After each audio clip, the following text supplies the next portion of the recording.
Assalamualaikum warahmatullahi wabarakatuh. Waalaikumsalam warahmatullahi wabarakatuh. Ya, terima kasih Reza, Asila, Danu, Hasna. Michelle menderita sakit perut setelah memakan lumpia yang dia beli di warung depan sekolah. Sebagai alumni OSN yang sudah mempelajari teknik-teknik Mikrobiologi.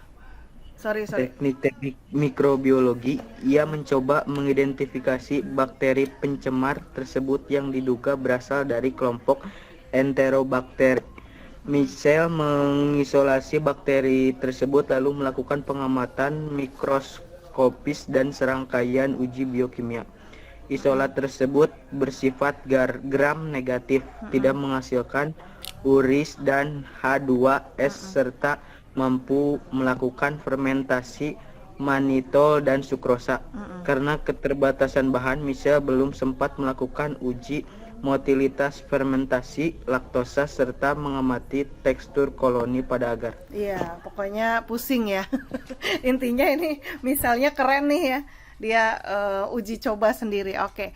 Nah, ini sebenarnya ada hubungannya sih pasti dengan pelajaran kelas 10, cuman lebih lebih mendetail lagi ya. Di sini yang kita lihat bahwa isolasinya bakterinya itu ternyata sudah jelas dia adalah gram negatif. Oke ya. Kalau masih ingat itu bakteri ada yang gram positif dan gram negatif ya. Nanti bisa dilihat lagi di buku boleh, di video Ibu juga kayaknya kalau cuman perbedaan gram negatif sama gram positif ada ya. Nah, kalau hubungannya dengan soal ini yang kalau bakteri gram negatif itu ya bedanya sama yang positif. Kalau negatif itu dia letak membran plasmanya ya. Jadi membran plasmanya itu atas bawah. Kalau misalnya ini Ibu gambarkan ini adalah dinding sel, kemudian ini membran plasma. Jadi membran plasmanya itu membran plasma, dinding sel, membran plasma gitu loh. Jadi membran plasma itu mengelilingi dinding sel. Bisa kebayang ya. Nah, kalau yang positif ya, yang positif itu dia langsung bakterinya tuh langsung dinding sel ya, langsung dinding sel, kemudian baru membran plasma. Jadi membran plasma berada di bawah dinding sel. Nah, itu bedanya. Yang hubungannya sama ini adalah gram negatif dan gram positif. Ya. Kemudian ini ada tabelnya ya, ini tabelnya. Nah, kenapa Ibu jelaskan yang ini dinding sel karena hubungannya dengan yang ini yang A. Coba dan Reza sekalian deh yang A, bagian Reza. Bakteri pencemar tersebut dapat diatasi secara efektif menggunakan penisilin. Oke. Nah, kalau kalian udah nyampe jamur belum? Udah. Udah ya? Udah. Tahu ini penisilin atau enggak? Antibiotik. Ya. Antibiotik penisilin karena dia berasal dari jamur namanya Penicillium notatum ya, dari jamur. Oke. Jadi fungsi dari jamur ini, Penicillium notatum atau fungsi dari antibiotik untuk apa? Untuk menghambat pertumbuhan bakteri. Menghambat pertumbuhan bakteri ya. Makanya kalau ada yang sakit hubungannya sama bakteri itu ya, kalau penyebabnya bakteri pasti dikasih antibiotik. Dan biasanya dokter bilang, antibiotiknya dihabiskan ya, kayak gitu kan. Nah, karena dengan dosis tertentu sudah diatur gitu ya, untuk menghambat pertumbuhan bakteri itu dosisnya segini gitu. Nah, kalau kita dikasih obat antibiotik kemudian tidak dihabiskan, maka bisa jadi bakteri yang ada di dalam tubuh itu justru akan resisten gitu ya. Jadi nantinya kalau sakit lagi antibiotiknya dosisnya lebih naik lagi gitu ya. Nah, sekarang hubungannya sama pernyataan ini. Bakteri pencemar tersebut dapat diatasi secara efektif menggunakan penisilin ya. Coba lihat. Kalau tadi bakterinya gram apa? Negatif kan? Ya, gram negatif ya. Oke ya. Nah, kalau semisalnya penisilin kira-kira dia itu lebih lebih apa, bisa menyerang, bisa menghancurkan atau bisa menghambat, bisa masuk ini ke yang negatif atau yang positif? Negatif. Lebih bisa menyerang, lebih bisa menyerang. Karena pertahanannya kurang. Positif atau negatif? Positif. Iya, positif, betul ya. Jadi positif ini karena membrannya berada di bawah, membran plasma. Jadi langsung dinding sel. Maka siapa sih sebenarnya penicillium ini mempunyai apa ya? Mempunyai kemampuan untuk melisiskan itu menghancurkan gitu ya. Melisiskan dinding dinding sel. Ya, dinding sel bakteri. Ya. Jadi karena gram negatifnya itu ada membran sel, maka yang langsung bisa diserang oleh penisilin bakteri negatif atau bakteri positif? Bakteri positif ya kan? Berarti menurut Reza, bakteri pencemar tersebut dapat diatasi secara efektif menggunakan penisilin. Benar apa salah? Salah. Salah ya, karena bakterinya adalah bakteri gram negatif yang dia mempunyai perlindungan membran sel sebelum dinding sel gitu ya. Jadi nomor A ini salah. Oke. Kemudian yang B silakan siapa? Asila ya? Sama hasil. Oh, siapa? Hasna.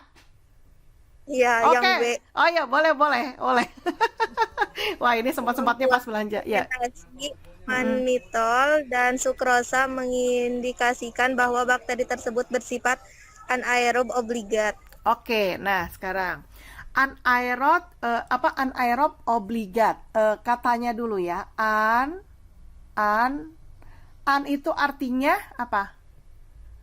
Tidak, ya. Jadi bakteri itu ada yang apa sih? Bakteri itu kan ada yang aerob, ya, ada yang aerob, ya. Ada yang kebalikannya adalah anaerob. Iya, anaerob.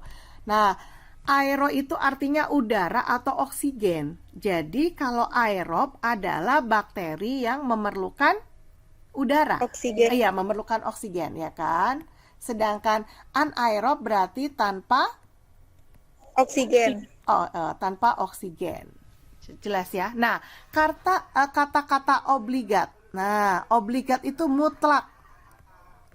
Jadi, misalnya gini, kalau ada yang sebutannya anaerob obligat, berarti ini makhluk hidup mutlak tidak boleh ketemu oksigen. Jelas. Kalau dia sampai ketemu udara atau oksigen, maka mati. Ngerti ya? Jadi sampai di sini ngerti ya? Anaerob obligat, ngerti ya? Ngerti ya? Oke. Nah, kemampuan fermentasi. Fermentasi memang akan dipelajari di kelas 12. Jadi fermentasi ini respirasi anaerob. Gitu ya. Fermentasi itu adalah respirasi anaerob. Berarti fermentasi itu perlu udara, perlu oksigen apa enggak? Enggak. Oke ya, tidak perlu oksigen. Nah, contoh fermentasi yang paling gampang. Pada saat kalian bikin roti atau donat, apa hal yang terpenting kalian lakukan? Mendiamkan. Mendiamkannya dengan cara gimana? Ditutup adonannya, Bu. Betul, ditutup supaya tidak berhubungan dengan udara, ya. Oke. Supaya tidak berhubungan dengan udara. Tetapi untuk kan ngasihnya apa kita? Ngasih ragi ya, bener nggak? Kalau Ya, fermentasi Bu. ya ragi ya. Kalau raginya itu ya, kalau ragi itu kan bahasa kita ya. Nah, raginya itu ya itu dari jamur Saccharomyces cerevisiae. Nah, Saccharomyces cerevisiae ya. Oke. Jadi kalian sekarang paham ya, kayak ragi seperti merek Fermipan kayak gitu ya. Itu adalah jamur Saccharomyces cerevisiae. Tapi nanti kalau kalian beli ke toko kue, jangan bilang saya mau beli Saccharomyces cerevisiae ada. jangan jangan sok-sok iye. Ya, oke. Jadi ragi itu Saccharomyces cerevisiae. Nah, Saccharomyces cerevisiae ini adalah jamur yang bisa hidup baik ada udara maupun tidak ada udara. Jadi kalau pas dia melakukan fermentasi, dia pasti anaerob. Tetapi kalau dia ketemu sama udara, dia juga nggak mati gitu loh. Si ragi itu jelas ya. Jadi kalau kamu beli ragi, kemudian raginya kena udara, ya nggak apa-apa, dia nggak mati gitu. Tapi kalau pas lagi digunakan, dia ketemu sama tepung, glukosa, kemudian kamu adonin, maka dia mengalami respirasi anaerob fermentasi ya. Jadi benar apa salah ini Hasna? Apakah kemampuan fermentasi itu harus anaerob obligat, mutlak atau tidak? Salah. Iya, Tidak. salah, tidak. Oke, jelas ya? Jelas ya? Jadi kita sebenarnya nggak ngerti nih fermentasi manitol tuh apa gitu ya. Pada dasarnya ini, jadi fermentasi itu tuh kalau misalnya ragi ini ya Saccharomyces ya, karena kan sukrosa ya, sukrosa kan gula ya. Berarti kayak kita bikin donat gitu kan, gula gitu ya. Jadi pakai Saccharomyces cerevisiae, dia adalah bakteri aerob dan anaerob. Oke, yang C Asila ya. Ya, Bu. Ya. Data uji motilitas dan fermentasi laktosa sudah cukup untuk mengidentifikasi spesies bakteri pencemar tersebut berdasarkan tabel. Oke, nah sekarang kita berarti baca tabel, saya kecilkan dulu ya. Nah, kalau kita baca tabel ya, kita akan lihat dulu yang diketahui sama Michelle ya, bahwa selain gram negatif tidak menghasilkan, jadi tidak menghasilkan urease ya, tidak menghasilkan urease. Berarti yang tidak menghasilkan urease yang kemungkinan dia bakterinya ya. Berarti ini ya negatif ya. Kalau tidak kan berarti negatif kan? Ini, terus ini sama ini. Benar nggak? Ya, Iya, Ibu. berarti yang proteus bukan ya. Kemudian tidak menghasilkan H2S. Tidak menghasilkan H2S, kita lihat hidrogen sulfidanya yang negatif. Ini, terus ini. Sama ya? Sama ya? Oke. Serta mampu melakukan fermentasi manitol dan sukrosa. Fermentasi manitol yang positif berarti ya, karena mampu ya. Karena mampu berarti karena mampu berarti dia positif. Fermentasi laktosa ini, kemudian fermentasi manitol yang mana? Ini ya. Ini. Oke, yang semuanya ada berarti yang semua saya lingkari berarti ini satu. Kemudian yang kedua iya nggak? Dua, ini loh, kan semuanya dilingkari yang sini dua ya. Kemudian yang ketiga enggak kan? Terus yang keempat iya nggak? Iya, Ibu. Enggak. Apanya? Iya, ada yang enggak kan? Ini loh, ada yang enggak kan? Berarti yang ketiga digagalkan ya, bener nggak? Apa ada? Iya, Bu. Iya, bener ya?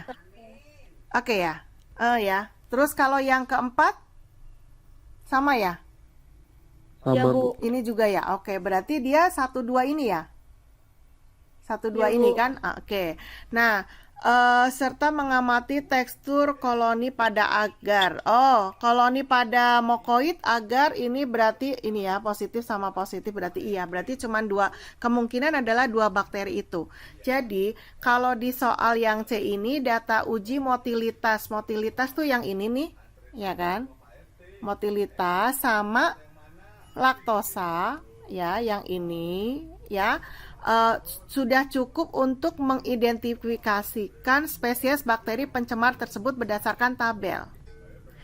Ya, jadi kalau kita ngelihat di dua kolom ini positif, ini negatif, positif, ya kan? Apakah ini sudah cukup kalau ini adalah bakteri penyebabnya gitu? Jelas nggak? Ngerti nggak? Kan ini ini sama ini positif sama positif, ini negatif sama positif ya. Jadi kemungkinan bakterinya adalah ini, dua ini gitu. Ya? Ngerti nggak? Bingung ya? Halo? Bingung ya? Jadi uji motilitas dan fermentasi laktosa sudah cukup gitu. Jadi kalau kita nggak melihat ini, yang saya silang ini, nggak ngelihat semua ini, kita cuma 2 kolom ini lihat ya, dengan fermentasi laktosa sama motilitas gitu. Kan di situ tuh ada bakteri yang positif, ada bakteri yang negatif kan? Maksudnya iya apa tidak gitu kan? Jadi cukup nggak dengan data 2 itu kalau penyebabnya itu ya mereka berdua gitu? Cukup nggak? Kalau gini, kalau misalnya bandingin 2 kolom nih, kalau yang semuanya negatif semua, terus nggak ada positifnya, berarti si 2 kolom ini nggak bisa dipakai gitu. Tapi kalau ini kan ada yang positif sama positif gitu, ada yang negatif sama positif, berarti dia cukup nggak untuk mengidentifikasikan spesies bakteri itu? Cukup, Bu. Cukup kan? Ya, jelas ngerti ya. Kalau ininya strip semua berarti nggak bisa gitu loh, karena ini kan ada positif, ada yang strip gitu, berarti dia cukup walaupun cuma 1 Bu, kan cuma 1 yang positif, ya nggak apa-apa, yang penting beda gitu ya.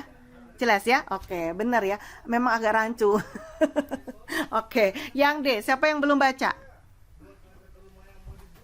Rindiani. Oh, Rindiani, alhamdulillah, nanti saya lihat deh. Belum nggak kelihatan di sini. Silakan Rindi, yang D. D. Jika Ya. diketahui bakteri tersebut memiliki flagella dan kapsul di permukaan selnya, maka bakteri tersebut adalah Serratia Marcescens. Susah lah pokoknya itu ya. Oke. Kalau lihat flagella ya, flagella itu artinya kan yang buat gerak ya. Kalau gerak berarti dia melihat kolom motilitas gitu loh. Oke. Ya, yang kita lihat adalah flagella gitunya. Kalau misalnya kita melihat dia bergerak apa tidak, apakah bakteri itu langsung ketahuan bahwa itu adalah Serratia marcescens? Tidak. Iya, karena yang motilitas ada berapa ini? Ya kan? Ada 3 kan? Ya nggak? Ya, ada 3 ya? Oke, kecuali kalau tadi Serratia sendirian, motilitas yang lainnya ya. Terus kan Serratia juga kan yang pakai flagellata ternyata bukan cuma Serratia aja, ada ini yang positif berarti dia juga bergerak gitu ya. Oke, jadi jawabannya salah atau benar? Salah, Bu. Salah, oke ya, salah. Iya. Jadi jangan terlalu pusing memikirkan materi yang begitu tingginya gitu ya. Yang penting analisis sih. Kalau ada tabel itu dibaca baik-baik gitu aja ya. Oke. Nomor 6, siapa yang mau baca nih soalnya? Pusing. Tadi Danu ada nggak? Ada, Bu. Oke, sip. Danu nomor 6 deh. Baca aja. PCR atau polymerase chain reaction merupakan proses replikasi DNA secara in vitro. Satu siklus PCR mengikuti prinsip replikasi in vivo dan dilakukan melalui manipulasi suhu. 1. Denaturasi 90 sampai 92 derajat Celcius. Pemisahan DNA untai ganda menjadi 2 rantai tunggal. 2. Annealing 50 sampai 56 derajat Celcius. Pelekatan primer pada setiap DNA untai tunggal. 3. Extension 72 derajat Celcius. Pemanjangan primer melalui penambahan nukleotida menghasilkan DNA untai ganda yang baru. Satu siklus PCR akan menghasilkan 2 salinan atau 2 kopi DNA untai ganda untuk setiap DNA template. Ya. Oke, berarti ini gambarnya ya. Tambah pusing gambarnya. Oke, boleh dibaca langsung Danu yang A. A. Tahap denutrasi pada PCR menggantikan fungsi enzim topoisomerase pada replikasi DNA in vivo. Oke, ya.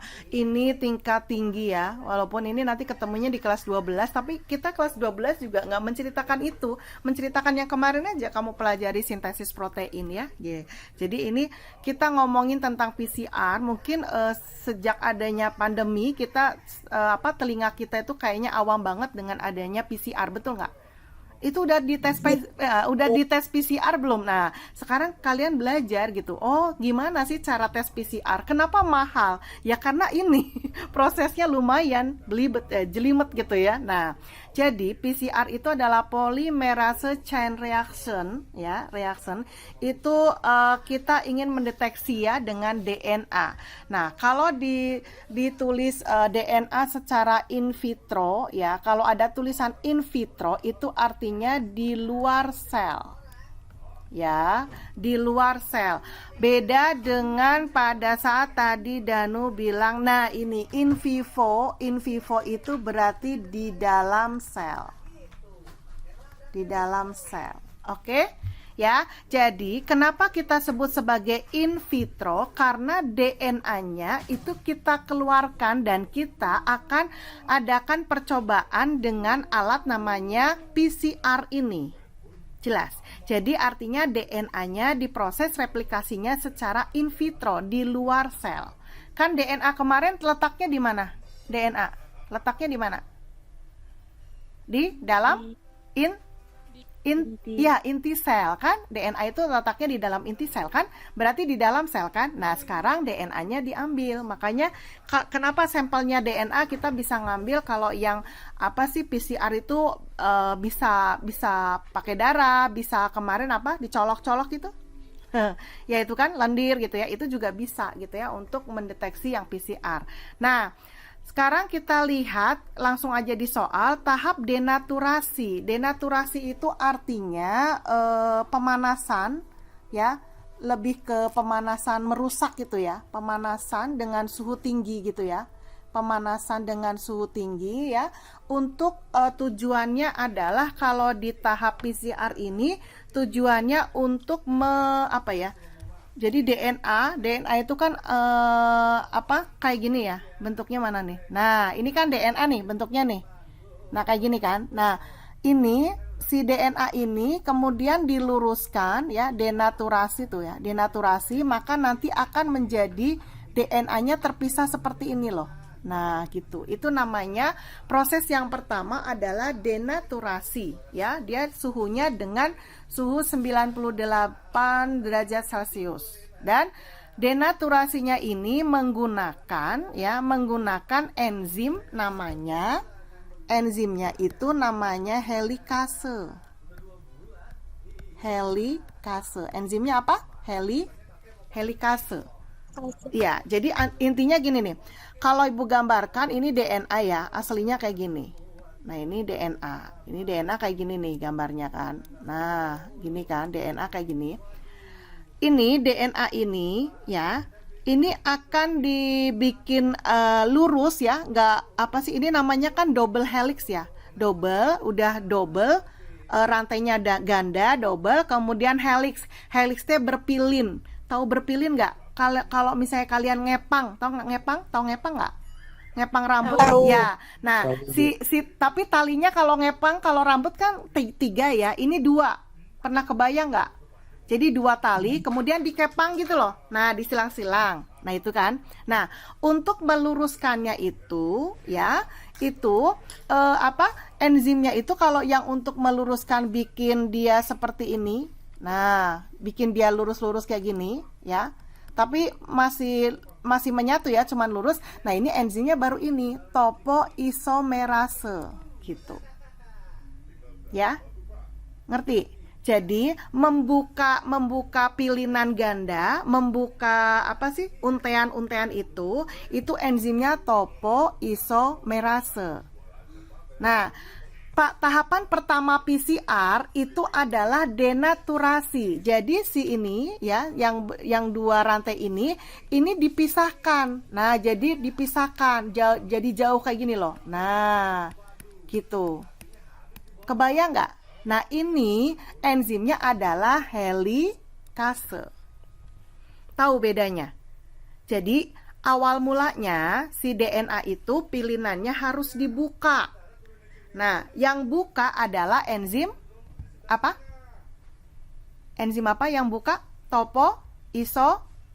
Polisomerase. Iya. Nah, kalau dipisahkan, dua rantai itu dipisahkan dengan suhu yang sangat tinggi, denaturasi, enzim yang dipakai adalah helikase. Jelas ya. Jadi yang A ini benar apa salah, Danu?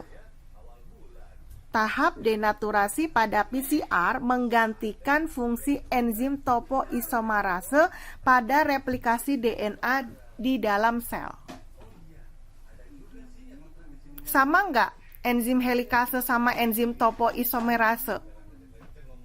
Beda. Beda. Berarti ini salah atau benar? Salah. Salah, iya. Karena fungsinya beda. Kalau topoisomerase itu membuka lilitan DNA, tapi kalau helikase itu memisahkan rantai DNA. Jadi DNA itu rantainya 2 gitu. Jelas ya? Walaupun agak tinggi. Atau gini deh, nanti kalau penasaran Ibu akan kirim link video ya, punya orang lain ya. Ibu nemu soalnya yang pakai bahasa Indonesia atau mau pakai bahasa Inggris boleh. Ibu bahasa Inggris ada ruwet. Gitu ya. Oke? Sip ya, nanti Ibu kirimkan insya Allah ya, yang tentang proses PCR ini ya. Oke. Terus yang B boleh dibaca oleh siapa? Tadi Hasna Rindi. juga bisa. Oh ya, Hasna juga bisa ya. Tadi harusnya Rindi yang A ya. Ya udah nanti Rindi deh yang C. Oh ya, yang B Hasna dulu.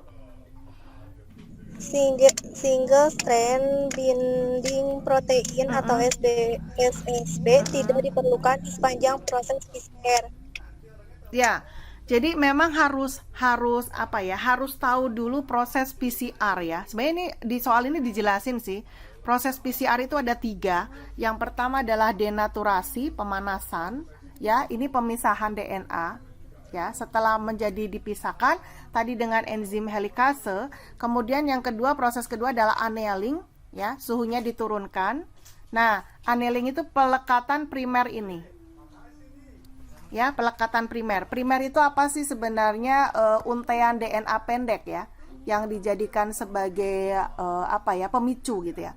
Untaian DNA pendek.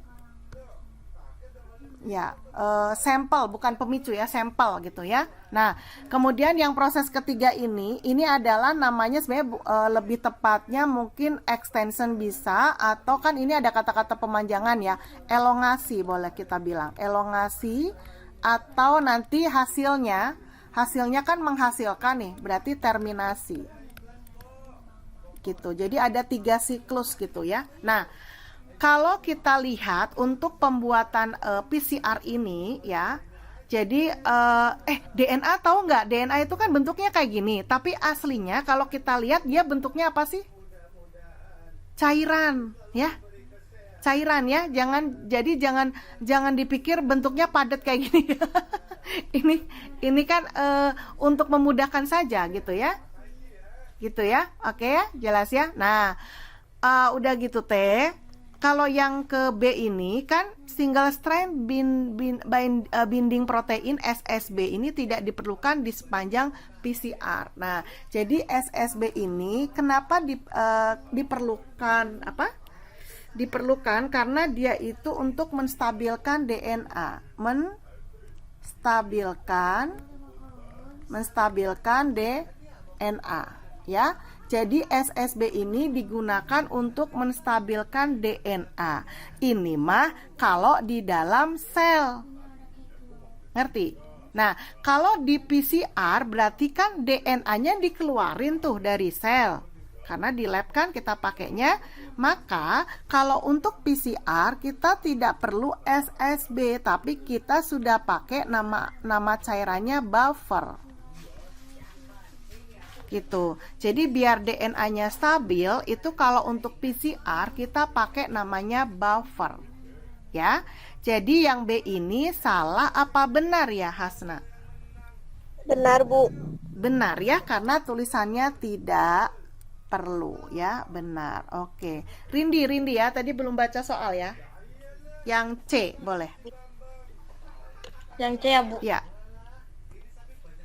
C. Jenis asam nukleat yang digunakan sebagai primer pada PCR sama dengan primer pada replika in vivo.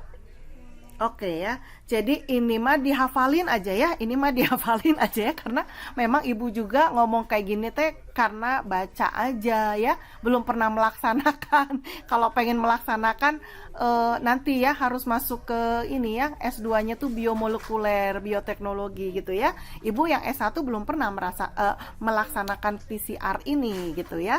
Belum pernah praktek gitu ya, jadi cuman teoritis aja. Nah, yang harus kalian hafalkan adalah kalau PCR ya, jadi primer itu tadi kan untaian DNA ini loh, mana ya, ada gambarnya nggak di sini? Nah ininya new strain. Nah ini jadi maksudnya ini primer nih. Nah ini ya, ini primer. Jadi primer yang ditempelkan. Jadi kan rantai itu setelah dipisahkan, maka biar akan muncul DNA yang baru, maka harus ada ini primernya yang untuk memancing ini loh. Nah, yang harus kalian hafalkan adalah primer di PCR itu beda dengan primer yang ada di dalam sel. Jadi kalau primernya PCR itu adalah DNA, ya, DNA. Tapi kalau di dalam sel primernya itu adalah sudah dalam bentuk RNA. Nah, ini mah dihafalin aja ya. Jadi dihafalin ya. Primernya untuk PCR adalah apa tadi? DNA. Kemudian kalau untuk yang di dalam sel secara in vivo adalah RNA. Iya, jadi C itu Rindi benar atau salah? Salah, Bu. Oke, salah karena tidak sama. Iya, salah ya, karena tidak sama. Oke.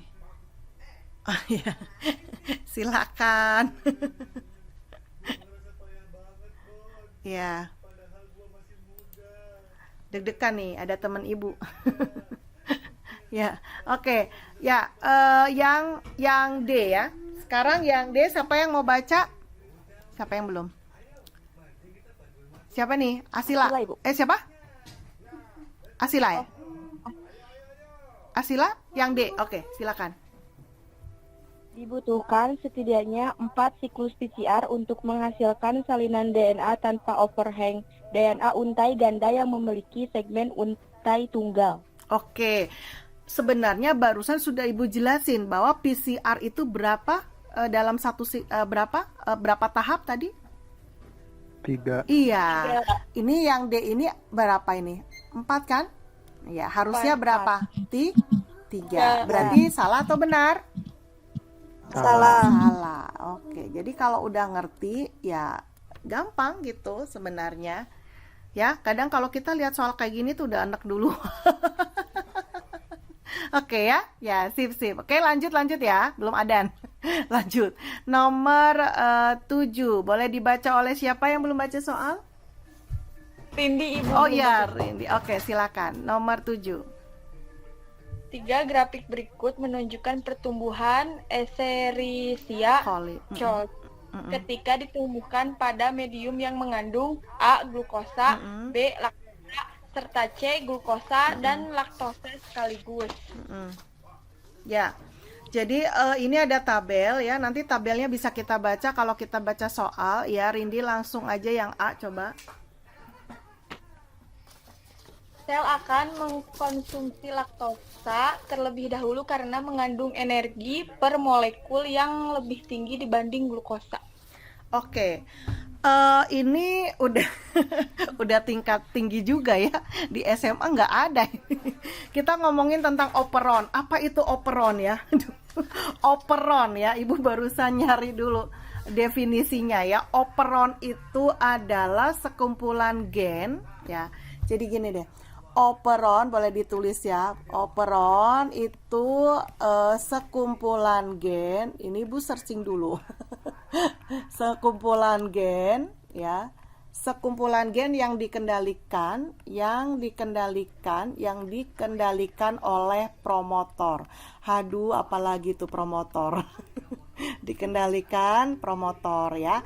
Jadi ini intinya adalah untuk operon ini terjadinya itu ada pada sel prokaryotik. Apa itu sel prokaryotik kemarin? Sel prokaryotik apa kemarin? Sel yang prokaryot apa? Belum mempunyai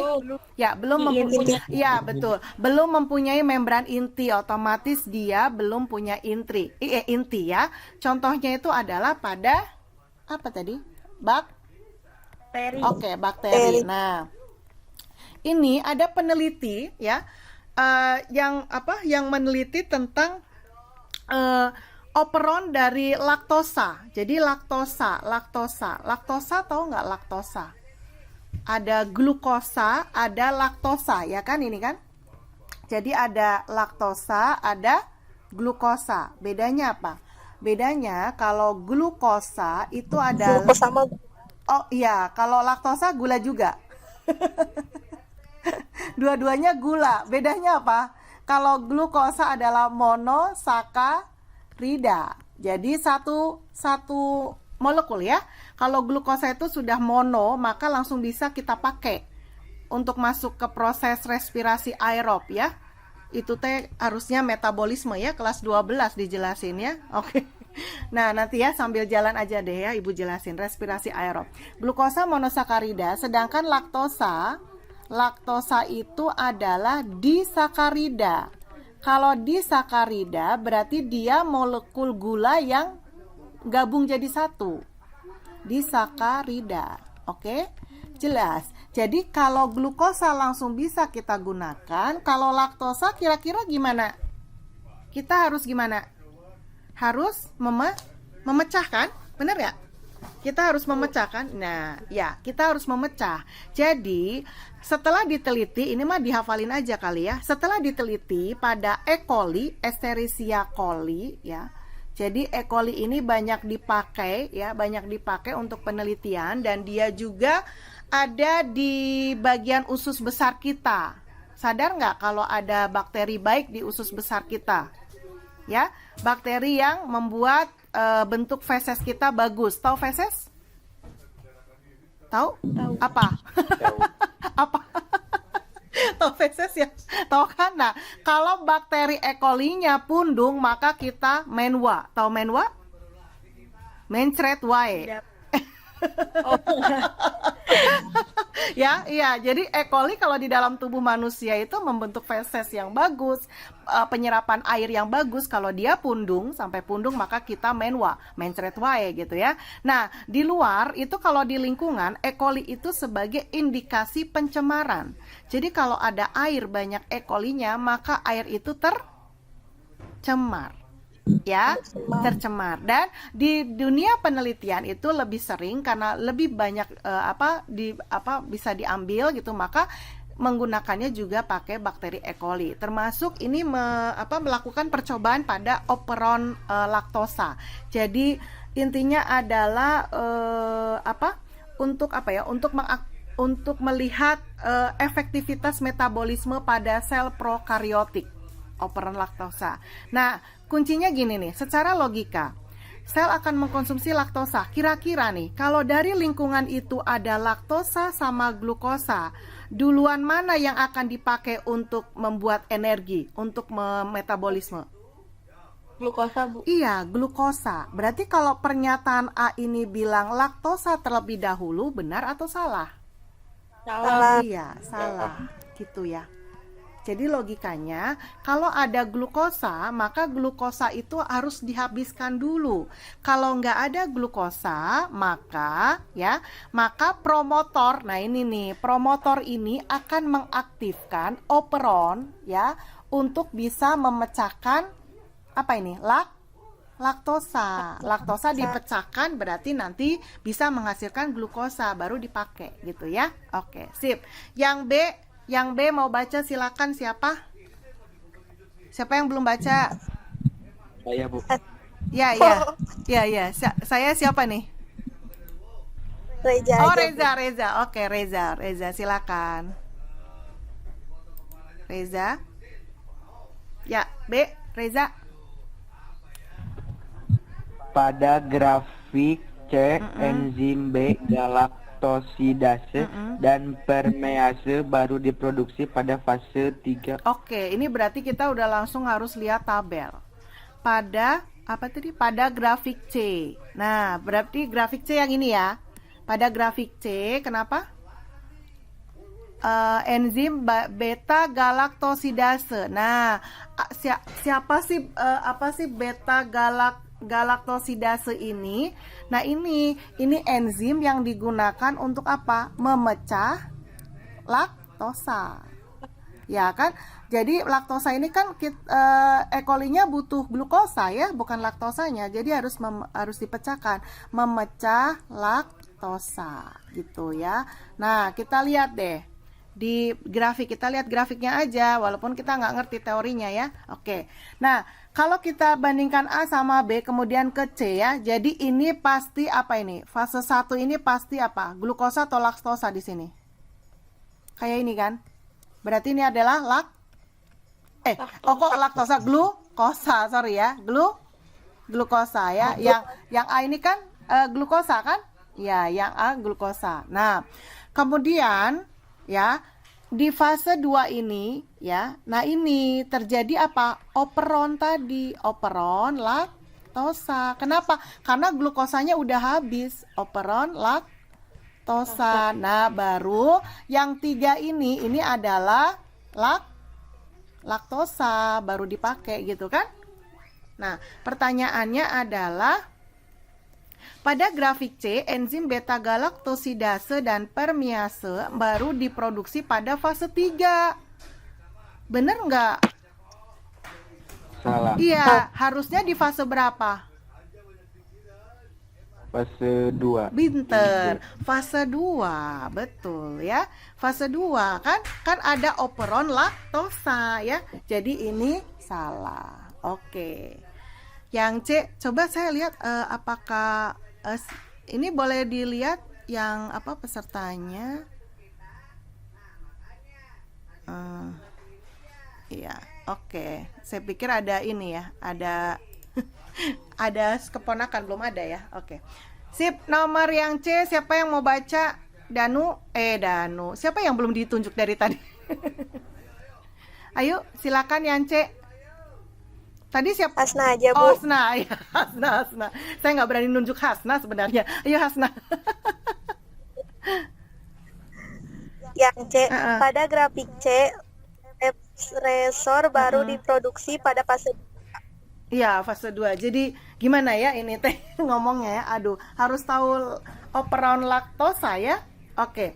Jadi kalau Ibu tadi nanti Ibu boleh atau kamu searching aja boleh ya, operon laktosa itu banyak di YouTube gitu ya. Nah, si operon laktosa itu kan ada tiga tahapan gitu ya. Jadi si operon laktosa ditulis di mana ya? Ntar dulu di sini ya. Jadi si operon laktosa itu ada promotor ya, ada promotor, kemudian ada operator ya, bagian dari operon gitu ya. Operator, kemudian nanti ada gen struktural.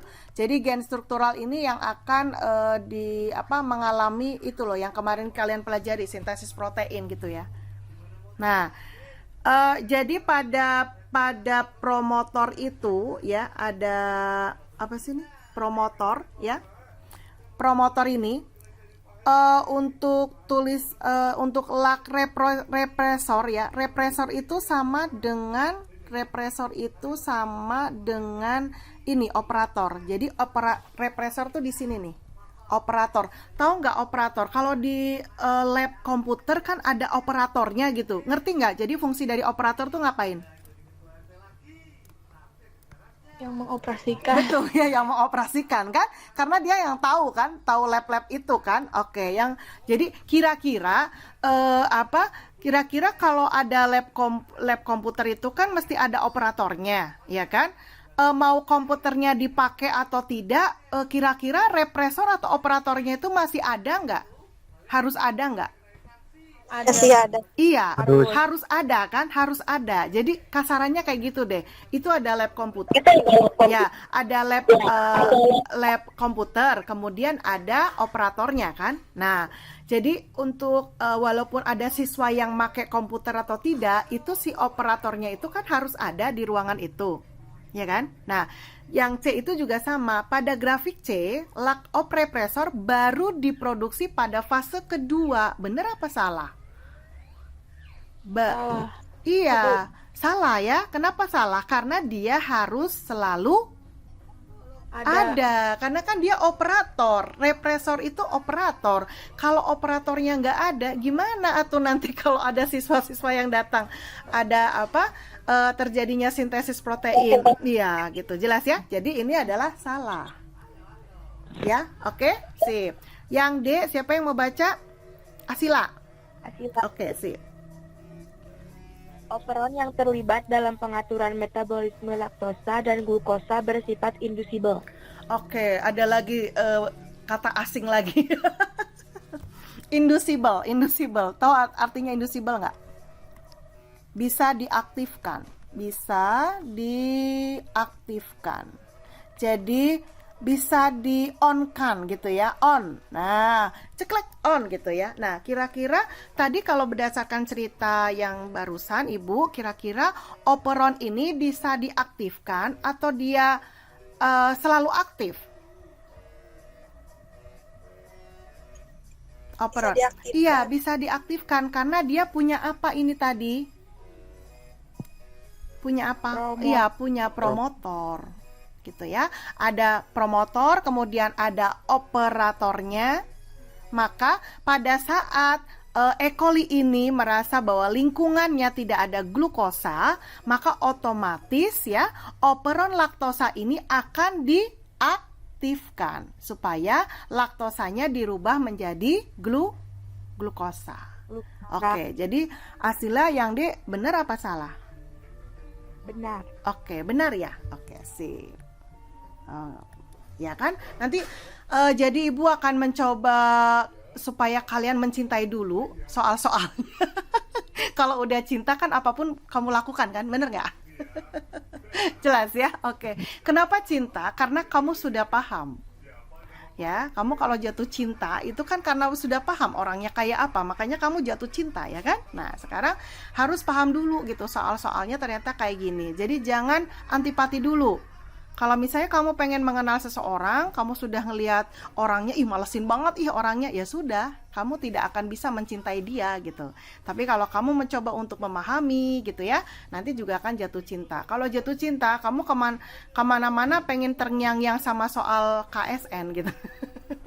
Ngeri ya. Oke, siapa yang baca nomor 8? Yuk. Asila ya.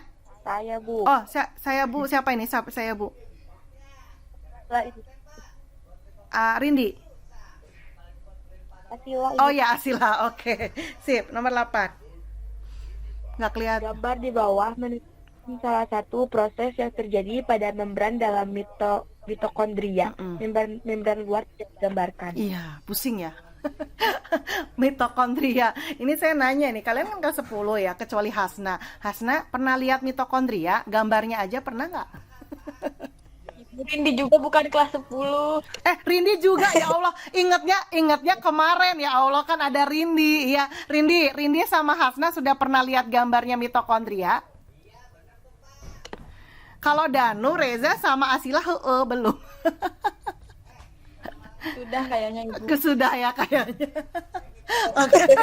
Iya. Ibu juga kan belum pernah lihat, cuma lihat gambarnya doang gitu ya. Biasanya Ibu gambarkan seperti, ada yang bilang kalau Ibu gambar ini Ibu kok kayak sisir gitu ya. Enggak ya, gini ya. Jadi mitokondria ini tumben nih Ibu gambarnya rada bagus ya. Biasanya jelek banget. Ya, jadi mitokondria itu adalah organel sel yang berfungsi untuk apa? Rindi, Hasna? Untuk Respirasi. Pinter, respirasi sel, ya kan? Respirasi sel, ya kan, yang akan menghasilkan ATP, ya kan? Ya, nanti prosesnya kenapa belum dipelajari? Nah itu ya, jadi bolak-balik ya, harusnya mah bareng ya dipelajari. Respirasi selnya dipelajari di kelas 12 gitu ya. Oke, nanti sedikit-sedikit ya kita sampai situ ya. Oke. Nah, mitokondria dia punya dua membran luar ya. Membran luar itu ini nih, membran luar ya. Membran luar ini. Kemudian setelah membran luar itu dia ada cairan. Ya, ini biasanya kalau di gambar itu suka warna biru gitu ya, atau warna apa gitu ya. Ini ada cairan namanya adalah matriks ya. Matriks atau ya matriks mitokondria. Nah, kemudian yang lekukan-lekukan ini ya, lekukan-lekukan ini ya. Nah, ini lekukan-lekukan ini namanya adalah membran dalam atau yang kita sebut dengan krista. Jelas ya. Jadi ada membran luar, ada cairannya matriks, kemudian yang lekuk-lekukan itu adalah membran dalam atau krista. Nah, di membran luar ini itu kalau kita lihat gambarnya itu kayak ada suka apa ya, lubang-lubang kayak gitulah. Ya mungkin tujuannya itu untuk apa ya, keluar masuknya zat gitu ya mungkin ya. Ya, membran luarnya ya. Oke, jadi kalau yang A boleh dibaca sama Asila, yang A. Tadi udah dibaca belum sih? Belum ya? Belum. Oke, yang A coba. Nah, membran luar mitokondria bersifat lebih permeabel terhadap metabolit dibanding membran dalam mitokondria. Oke, nah ini yang Ibu ceritakan tadi ya, banyak lubang-lubang, banyak pintu-pintu, jendela mungkin maksudnya ya. Jadi yang namanya kata-kata permeabel itu lebih mudah ditembus, lebih mudah dimasukin gitu loh, permeabel. Bisa ya, bisa kebayang ya. Permeabel itu yang lebih mudah ditembus atau lebih mudah dimasukin.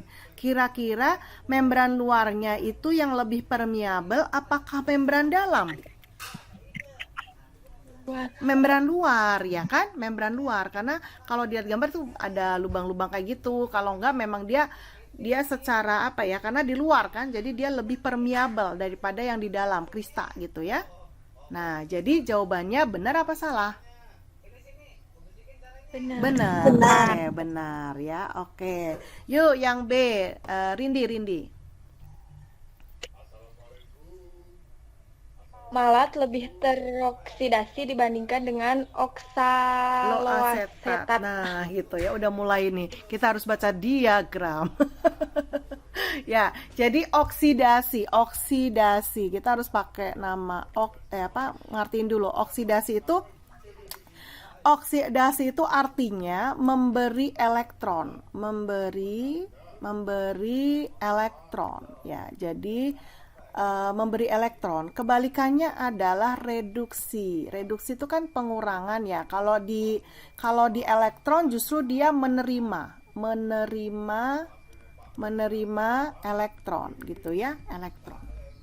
Ya, sekarang tahu dulu ya, oksidasi itu yang memberi ya. Kamu hafalin satu aja deh. Oksidasi itu memberi elektron gitu aja ya. Oke. Nah, kita lihat adalah malat. Ini malat. Ini udah kan dulu asal. Iya. Ini malat. Bentar ya. Belum. Oke, ini malat ya. Ini malat lebih teroksidasi dibanding oksaloasetat ini ya, oksaloasetat. Kita lihat malat ke oksaloasetat. Berarti ada perubahan apa ini? DNA menjadi DNA DH.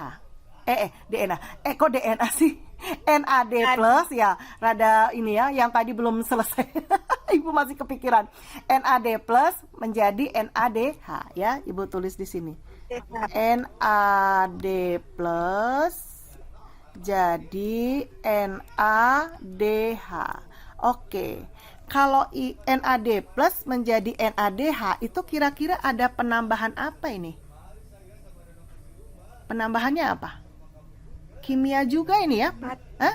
Penambahannya apa? H ya? H itu apa sih? Hidrogen kan? Hidrogen. Kan kalau hidrogen itu kan plus bukan? Kalau nanti H plus ditambah NAD plus ya, nanti plus dong, kan ini nggak ada ini, NADH aja, berarti otomatis ditambah dengan apa biar plusnya hilang? Minus kan? Minus Iya, berarti Bu, iya. ditambah elektron gitu loh, ngerti ya? Berarti NAD plus itu untuk menjadi NADH itu adalah H plus ditambah elektron 1. Kira-kira kalau si NAD plus si malat ini ya biar jadi NADH, berarti dia yang memberikan elektron siapa ya? Malat.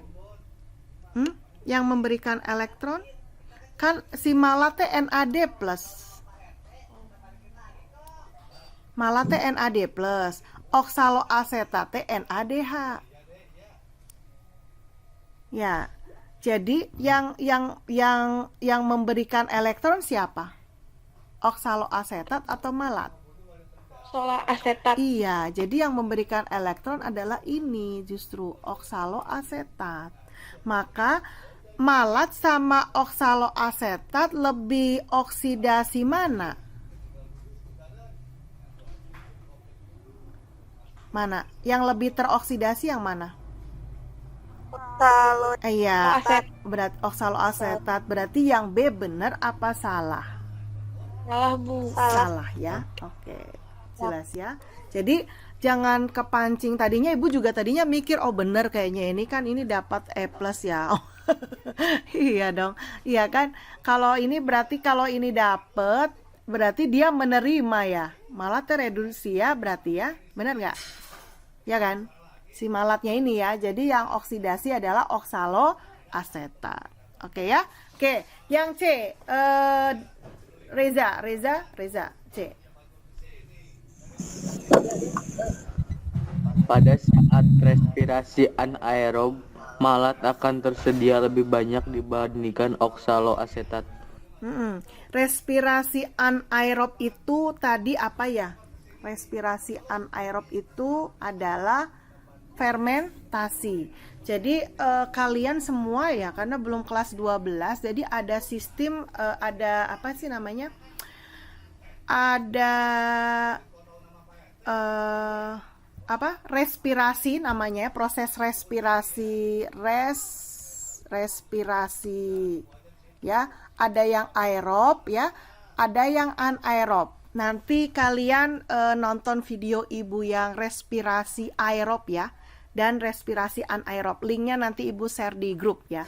Oke, jadi respirasi aerob itu ada 4 tahap ya. Saya mau cerita aja di sini ya. Oke, tidak menjelaskan secara utuh. Glikolisis, dekarboksilasi oksidatif, siklus Krebs, dan transfer elektron. Ya, itu teh respirasi aerob. Nah, kalau yang anaerob tanpa oksigen itu dia hanya mengalami satu yang pertama, yaitu glikolisis. Jelas? Ya. Jadi di glikolisis itu ya, hasilnya ya, itu hasilnya ada NADH dengan ATP. Gitu. Jadi baik respirasi aerob maupun anaerob itu sama-sama menghasilkan NADH dan ATP. Cuman bedanya kalau kalau aerob itu ATP-nya itu banyak. 1 molekul glukosa bisa 38 ATP.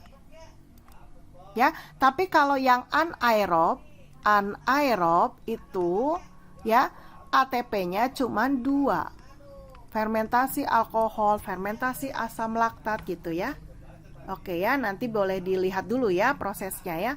Nah, jadi pada saat respirasi anaerob ya, pada saat respirasi anaerob malat akan tersedia lebih banyak dibandingkan oksaloasetat. Malat itu NAD+, oksaloasetat itu NADH. Berarti salah apa benar? salah. Iya, Salah. karena kan Salah. yang NADH itu adalah asetat, ya kan? Jadi nggak ngaruh mau anaerob atau aerob, dua-duanya menghasilkan NADH, bukan NAD+, gitu. Jadi ini adalah salah. Sip. Yang D boleh Danu. Tadi Reza apa Danu? Reza ya, sekarang Danu. Kok bolak-balik. NAD+ merupakan molekul hidrofilik, sedangkan malat merupakan molekul hidrofobik. Oke. Jadi ini Ibu tadi searching dulu. Jadi ternyata untuk malat dehidrogenase ya, enzimnya ini ya. Enzimnya itu dia sisi aktifnya ya. Untuk enzim ini sisi aktif enzim. Aduh, jadi harus baca dulu. Enzim itu ada di kelas 12. Pusing ya. Kalian kelas 10 11 ya. Enzim. Nanti berarti Ibu kasih link juga ya untuk tentang enzim ya. Apa itu enzim ya? Enzim itu adalah biokatalisator. Jadi dia untuk meningkatkan reaksi tanpa ikut bereaksi. Contohnya enzim yang dalam tubuh kita, contohnya apa? Yang kamu kenal aja di enzim pencernaan kelas 11 ya ada ya? Atau waktu dulu kelas 8 deh, 8 SMP. Ada kan enzim apa? Yang di mulut misalnya ada amilase, ya kan? Kemudian ada lipase ya, pokoknya ada ase-ase ya. Jadi kalau ada nama, kemudian belakangnya ase-ase itu adalah enzim. Tapi tidak semua enzim harus dipaksakan pakai ase gitu ya. Nah, jadi waktu Ibu searching ya, jadi ternyata sisi aktif enzim, misalnya ini enzim ya. Jadi sisi aktif enzim ini yang lakukan ini ya, ternyata dia hidrofobik. Ya, sisi aktifnya enzim si malat ya, malat itu ya, itu adalah hidrofobik. Hidrofobik berarti dia suka apa nggak suka air nih? Fobia. Iya, nggak suka air kan. Nah, otomatis kalau ya NAD+ merupakan molekul hidrofilik. Ya, kalau malatnya itu kan dia hidrofobik ya. Orang enzimnya hidrofobik ya, pasti malatnya hidrofobik lah. Nah, malat ini kan ini ya, hasilnya adalah NAD+ ya. Berarti NAD+ nya itu hidrofobik atau hidrofilik logikanya? Hidrofobik. Iya, harus sama dong. Masa dia masa dia ini nggak suka air, dia suka air gitu ya? Oke ya, jadi karena NAD+ dengan malat gitu ya, maka ini jawabannya apa? Salah. Oke, salah. Oke. Sudah ada, mau terus atau stop? Stop ya?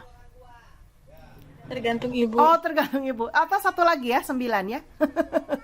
Oke, satu lagi deh. Yang belum baca soal sama sekali siapa? Satu lagi. Ayo siapa? Oh, udah Hasna, Bu. Hasna boleh, Hasna ya. Hasna boleh. Hasna tetap semangat ya.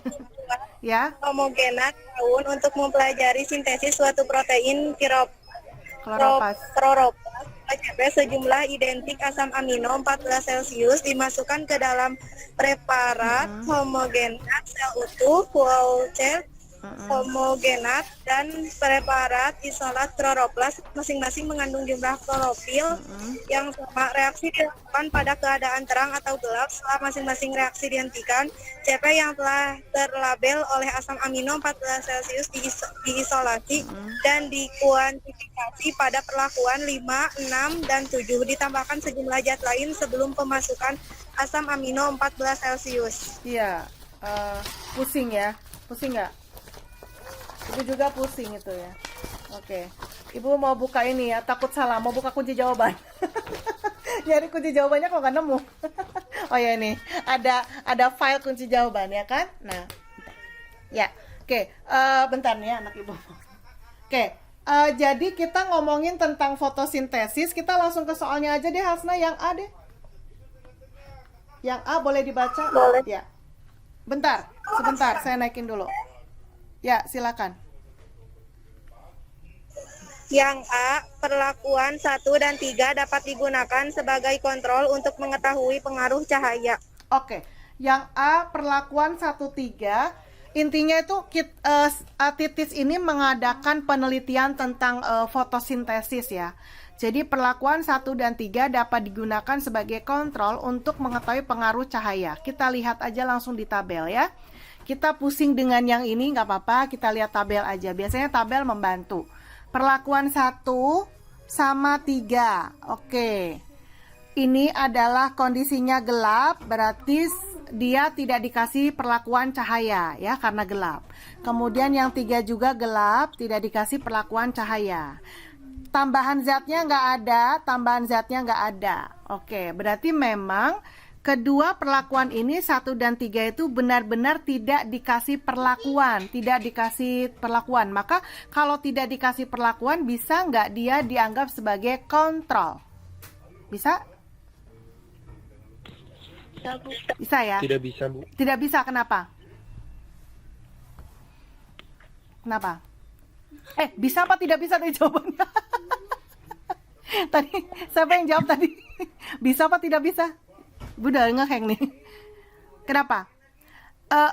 Waktu kelas 10 pernah belajar tentang penelitian kan? Tahu variabel, tahu perlakuan, sama tahu kontrol, tahu nggak? Misalnya gini, kita melakukan perkecambahan, mungkin ya paling gampang perkecambahan, kontrolnya adalah air biasa. Oke, air bening, air putih biasa gitu ya, air biasa. Kemudian perlakuannya adalah saya penasaran nih kalau kalau kecambah dikasih teh, gimana ya? Saya penasaran kalau kecambah dikasih susu. Nah, itu namanya perlakuan. Jadi kontrol itu adalah sesuatu yang kita bandingkan, tetapi kita tidak memberikan perlakuan sama sekali. Itulah kontrol.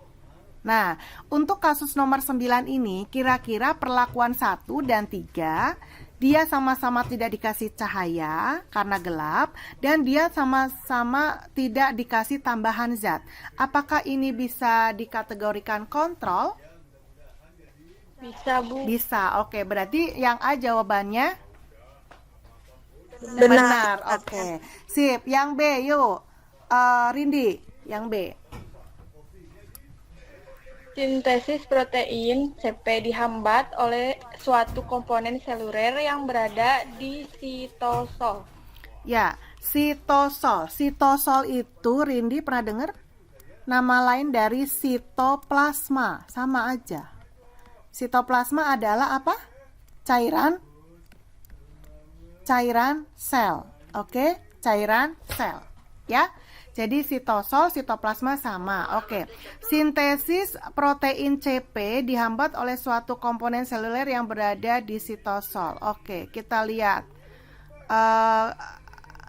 Kalau ini preparatnya kloroplas aja ya. Kita pakai warna beda biar jelas ya. Nah, ini kloroplas aja ya, di tempat gelap ya, dia hasil fotosintesisnya 56. Kalau kloroplas aja di tempat terang hasil fotosintesisnya adalah 525. Oke. Kita lihat sel utuh. Kalau sel utuh berarti nggak cuman kloroplas. Jadi kalian bisa membayangkan ya. Kalau misalnya ini adalah sel tumbuhan, saya gambarkan seperti ini. Nah, kloroplas di sini. Ya, kloroplas di sini. Jelas? Nah, yang 1 dan 2 ini adalah kloroplasnya aja. Kloroplasnya bentuknya kayak gini nih. Nah, gini. Tapi warnanya hijau gitu ya. Nah, 1, 2 kloroplasnya aja. Nah, 3 dan 4 ini loh, pakai sel. Berarti kalau pakai sel, di sel itu ada apa tadi? Iya, sitoplasma, betul. Atau sitosol. Jelas? Nah, coba kita lihat. Kalau yang sama-sama gelap itu di sel utuh, ternyata yang tadinya kloroplas aja 56, dia jadi 25. Nah, sama-sama di terang, dia sel utuh, maka dia fotosintesisnya jadi 150. Oke. Berarti terjadi apa ini? Perbedaan kan, penurunan kan? Ya nggak? Iya, berarti kira-kira sitosol ini mempengaruhi nggak ternyata dengan fotosintesis? Mempengaruhi. Berarti yang B itu jawabannya benar atau salah, Rindi? Salah. Oke, sintesis protein CP dihambat oleh suatu komponen seluler yang berada di sitosol. Benar apa salah? Iya, benar, ya kan? Benar karena tadi ternyata terjadi penurunan pas ada di dalam sel. Oke, yang C baca Danu. Penambahan DCMU juga akan menurunkan sintesis protein CP pada kondisi gelap. Oke, DCMU itu apa, Bu? DCMU itu sejenis herbisida. Herbisida tahu herbisida? Herbisida itu sejenis Yang buat herba yang buat gulma itu loh, yang buat nyemprot kalau kayak pestisida tapi yang khusus buat gulma gitu ya. Intinya dia itu untuk menghambat tumbuh ya. Jadi mau digelap atau terang, kalau dikasih zat tambahan herbisida ini kan namanya penghambat ya, maka nanti hasilnya akan sama ini 41 gitu ya. Oke, jadi kalau penambahan DCMU juga akan menurunkan sintesis protein CP pada kondisi gelap. Apa tadi Ibu bilang? Kalau yang namanya dihambat, udah dibikin tidak berkutik, maka ngaruh nggak? Tidak, Iya, Bu. tidak. Jadi tetap aja mau digelap juga dia pasti akan hasilnya sama yang diterang, 41 gitu ya. Karena memang sudah dibikin mati gitu. Ya, untuk melakukan fotosintesisnya itu, ya. Oke, jadi jawabannya salah. Oke. Ya. Reza yang D, silakan.